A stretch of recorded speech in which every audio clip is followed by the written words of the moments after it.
آج حویلی لکھا میں تشریف لائے، اور ہمارے میزبان نعیم رضا صاحب کو کہ انہوں نے آج ہمیں موقع فراہم کیا کہ ہم یہاں مل بیٹھیں اور جو موجودہ ملکی صورتحال ہے اس پر بارے میں گفتگو کریں. اور مجھے بڑی خوشی ہے ان کے خیالات سن کے. تو میں تھوڑا سا اپنے بارے میں پہلے بتاتا چلوں کہ میں اس وقت پاکستان تحریک انصاف میں بطور سینئر نائب صدر ضلع اوکاڑا کام کر رہا ہوں. اور اس سے پہلے جو میرے خاندان کی خدمات ہیں وہ سب لوگ اس سے واقف ہیں. جیسے پہلے یہاں پہ ذکر بھی ہوا، میرے خاندان نے یہاں پہ پچھلے الیکشن میں پاکستان تحریک انصاف کے پلیٹ فارم سے کانٹیسٹ کیا اور 2 لاکھ ووٹ لیے، اور چند ووٹوں سے ہم اپنی سیٹ لوز کر گئے. لیکن یہ سیاست کا حصہ ہے، ہار جیت ہوتی رہتی ہے. تو لیکن اب میں اپنے خاندان کی نمائندگی کر رہا ہوں، اور ہم جیسے تنظیم سازی کا پروسیس پورے سینٹرل پنجاب میں چل رہا ہے، اب ہم تحریک انصاف کو ولیج لیول پہ بھی آرگنائز کر رہے ہیں. سینٹرل پنجاب میں تنظیمیں بنی ہیں، ڈسٹرکٹ میں، اب ہم ولیج وائز جو ہے اس میں آرگنائز کر رہے ہیں. میں سمجھتا ہوں کہ جو تنظیم سازی ہے یہ کسی بھی پولیٹیکل پارٹی کے لیے بے حد ضروری ہے. جب تنظیم آرگنائز ہوگی ولیج لیول پہ تو جو سیاسی کارکن ہیں وہ اپنے آپ کو پارٹی کا حصہ سمجھیں گے اور وہ مسائل کو خود مقابلہ کریں گے.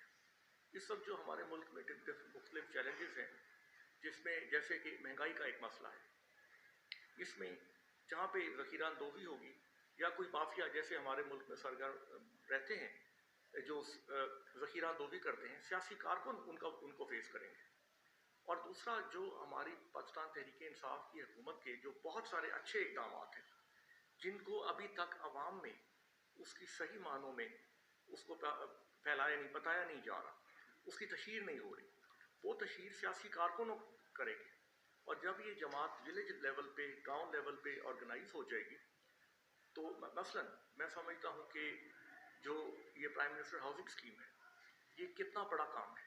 اس کے علاوہ جو یہاں پہ کام صحت انصاف کارڈ یہاں ہم نے تقسیم کیے ہیں دیہاتوں میں، یہ کام آج سے پہلے نہیں ہوا. غریب لوگوں کو 7 لاکھ روپے تک علاج کی سہولت میسر آئی. اس کے علاوہ جو وزیر اعظم صاحب نے نوجوانوں کے لیے روزگار کی اسکیم کا اناؤنس کی ہے، یہ ایک بہت بڑا پروگرام ہے. پھر اس کے ساتھ ساتھ جو ٹریڈ ڈیفیسٹ تھا ہمارا ملک، جیسے بات یہاں پہ ہوئی کہ قرضے میں دلدل میں ڈوبا ہوا تھا اور پھر ٹریڈ ڈیفیسٹ تھا.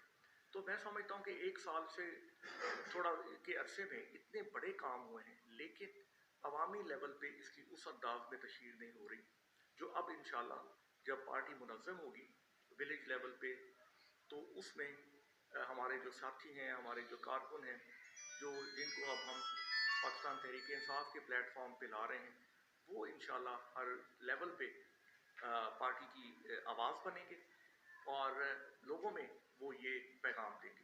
اور جہاں کوئی اس حکومت کو ناکام کرنے کی کوشش کر رہا ہے وہ اس کی اس کوشش کو ناکام بنائیں گے. اور میں سمجھتا ہوں کہ سیاسی جماعتوں، جمہوری نظام میں سیاسی جماعتوں کے جو مضبوطی ہے یہ بڑی ضروری ہے.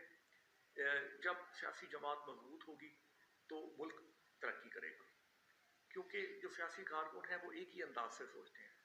اب ہم پاکستان تحریک انصاف میں کام کر رہے ہیں، پورے ملک میں جو کارکن ہیں، کیونکہ ان کے ہمارے قائد عمران خان ہیں اور ان کی ویژن کے مطابق ہم ضلع اوکاڑا میں پاکستان تحریک انصاف کو مضبوط بنائیں گے. اور انشاءاللہ آنے والا جو الیکشن ہے، جو بلدیاتی الیکشن آ رہے ہیں، اس میں بھی پاکستان تحریک انصاف جیتے گی. اور پھر آنے والے جو الیکشن ہیں اس میں بھرپور انداز سے ہم پاکستان تحریک انصاف کو کامیاب بنائیں گے.